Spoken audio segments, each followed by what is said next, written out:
দুনিয়ার প্রতিটি মানুষই কিছু না কিছু আশা স্বপ্ন নিয়ে বেঁচে থাকে। কারো আশা সে বড় হবে, সমাজে সম্মানিত হবে, আবার কারো আশা তার অনেক টাকা পয়সা হবে।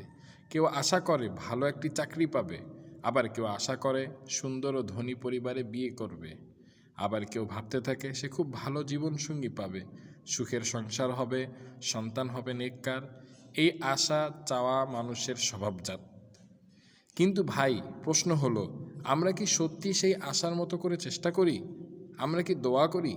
আমরা কি আল্লাহর কাছে চাই, তার উপর ভরসা করি? বাস্তবতা হলো, অনেক সময় মানুষ আশা তো করে, কিন্তু সেই আশার উপযুক্ত পরিশ্রম করে না, দোয়া করে না, আল্লাহর উপর ভরসা না করে কেবল নিজের পরিকল্পনা নিয়েই ব্যস্ত থাকে। যখন তার আশা পূরণ হয় না, তখন সে হতাশ হয়ে যায়। আবার কেউ কেউ অভিযোগ করে, কেন আমার আশা পূরণ হলো না? আল্লাহ আমার দোয়া কেন কবুল করলেন না? সম্মানিত ভাইয়েরা, আশা থাকা দোষ নয়, কিন্তু আশা অনুযায়ী চেষ্টা না করা দোষ। মানুষ যদি আশা স্বপ্ন দেখে, তাহলে তার সাথে পরিশ্রম করা বাধ্যতামূলক। কেননা মহান আল্লাহ সুবহানাহু ওয়া তাআলা কুরআনে ইরশাদ করেছেন, ওয়া আল্লাইসা লিল ইনসানি ইল্লা মা সাআ। এই আয়াতে স্পষ্টভাবে বলা হয়েছে যে আশা করলেই হবে না, বরং চেষ্টাও করতে হবে, দোয়াও করতে হবে, সবর করতে হবে এবং ফলাফলের উপর আল্লাহর উপর ভরসাও রাখতে হবে। স্বাভাবিকভাবেই মানুষের আশা পূরণ না হওয়ার কারণ কি? সবচেয়ে বড় যেই কারণটা আমরা দেখতে পাই সেটা হলো, আমরা আশা করি ঠিক, কিন্তু চেষ্টা করি না। আবার চেষ্টা করি ঠিক, কিন্তু দোয়া করি না। আবার অনেকে এমন আছেন যারা দোয়াও করেন, কিন্তু আল্লাহর উপর পরিপূর্ণ তাওয়াক্কুল করে না। এই তিনটি জিনিস পূর্ণ না হলে মানুষের ইচ্ছা পূরণ হয় না।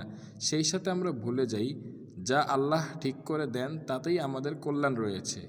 সুতরাং সম্মানিত ভাইয়েরা আমার, প্রথমে আমাদেরকে আশা রাখতে হবে, সেই অনুযায়ী চেষ্টাও করতে হবে, আবার দোয়াও করতে হবে, আল্লাহর উপর পরিপূর্ণ তাওয়াক্কুল রাখতে হবে। তাহলে ইনশাআল্লাহ আমার আশা আল্লাহ পূরণ করবেন। এখন আল্লাহ তাআলা আমার আশা পূরণ করবেন, এটা ঠিক, কিন্তু আমার কোনটার মধ্যে কল্যাণ রয়েছে এটা আমি জানি না।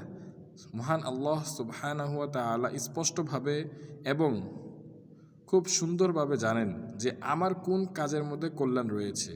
মানুষ ভাবে আমার অনেক টাকা হলে ভালো হতো, কিন্তু আল্লাহ জানেন এই টাকা হয়তো তার জন্য ফিতনা হয়ে যাবে।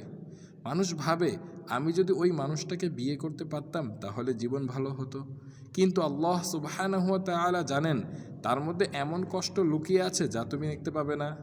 ওয়া আসা আন তাকরাহু শাইআ ওয়া হুয়া খায়রুল লাকুম।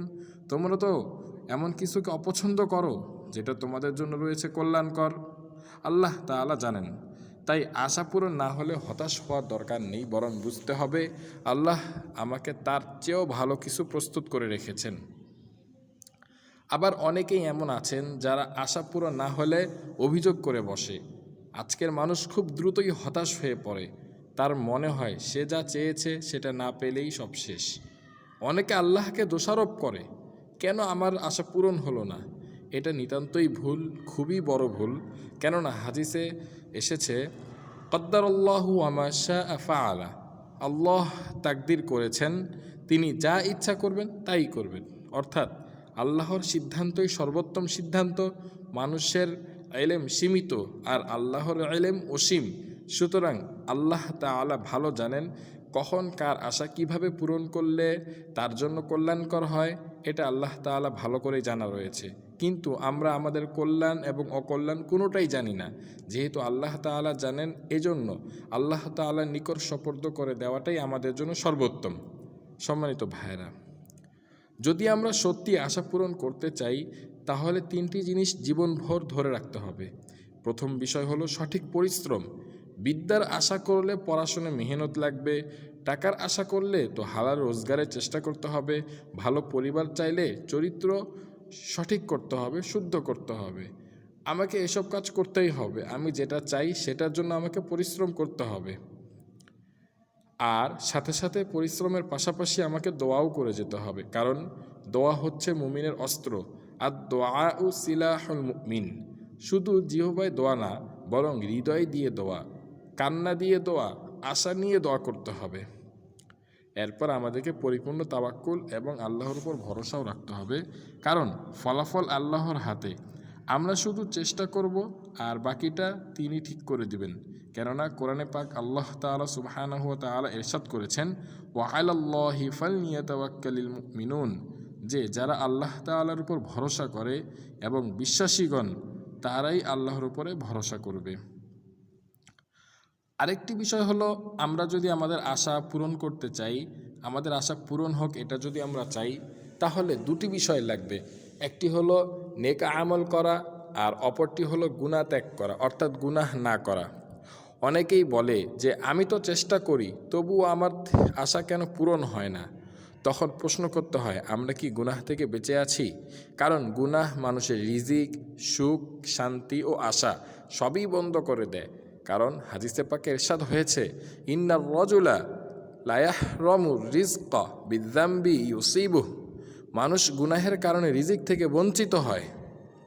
তাই আমাদের উচিত নামাজ ঠিক রাখা, গুনাহ ত্যাগ করা, হারাম থেকে দূরে থাকা এবং সৎ পথে চলা। সুতরাং সময় মতো নামাজ আদায় করব, সকাল সন্ধ্যার আমলগুলো পরিপূর্ণ করব, সাধ্যমতো সদকা করব, পিতামাতার দোয়া নিব এবং গুনাহ ও হারাম বিষয়গুলো আমরা পরিত্যাগ করব। পরিশ্রমে ধারাবাহিকতা থাকা, অর্থাৎ নিয়মিত পরিশ্রম করে যেতে হবে এবং নিজের পরিকল্পনাগুলোকে আল্লাহর হুকুমের সাথে আমাকে মিলিয়ে নিতে হবে, তাহলেই আমাদের আশা পূরণ হবে। আর সবচেয়ে বড় কথা যেটা, সেটা হচ্ছে গুনাহ থেকে আমাকে বেঁচে থাকতে হবে। একটু আগে আমি হাদিসটা পাঠ করেছিলাম, ইন্নার রাজুল লা ইউহরামুর রিজক বিযামবি ইউসিবুহু, গুনাহের কারণে রিজিক থেকে মানুষ বঞ্চিত হয়ে যায়। এই জন্য আমাকে গুনাহ থেকে বেঁচে থাকতে হবে। আশা করা দোষ নয়, মানুষ আশায় বেঁচে থাকে, কিন্তু আশা পূরণের জন্য চেষ্টা, দোয়া, তাওয়াক্কুল, এই তিনটি জিনিস একসাথে থাকতে হবে। যদি আশা পূরণ না হয় তাহলে হতাশ হওয়ার কিছু নেই, হয়তো আল্লাহ তোমার জন্য এর চেয়েও উত্তম কিছু লিখে রেখেছেন। আল্লাহর বান্দা হিসেবে আমাদের কর্তব্য হলো হাল ছাড়া যাবে না, অভিযোগ করা যাবে না এবং হতাশ হওয়া যাবে না, বরং চেষ্টা, দোয়া এবং আল্লাহর উপর ভরসা চালিয়ে যেতে হবে। ইনশাআল্লাহ আল্লাহ তাআলা আমাদের আশাকে পূরণ করবেন এবং আমাদের জন্য যা কল্যাণকর তিনি তা ফয়সালা করবেন। আল্লাহ সুবহানাহু ওয়া তাআলা আমাদেরকে এই উক্ত কথাগুলোর উপর পরিপূর্ণভাবে আমল করা তৌফিক দান করেন। যদি কোনো ভুল থেকে থাকে তাহলে আল্লাহ তাআলা সেগুলোকে মুছে দেন এবং ভালো কিছুগুলো আমাদের অন্তরের মধ্যে গেঁথে দেন। এই দোয়া নিয়ে আজকে আমরা আলোচনা শেষ করছি। আসসালামু আলাইকুম ওয়া রাহমাতুল্লাহি ওয়া বারাকাতুহু।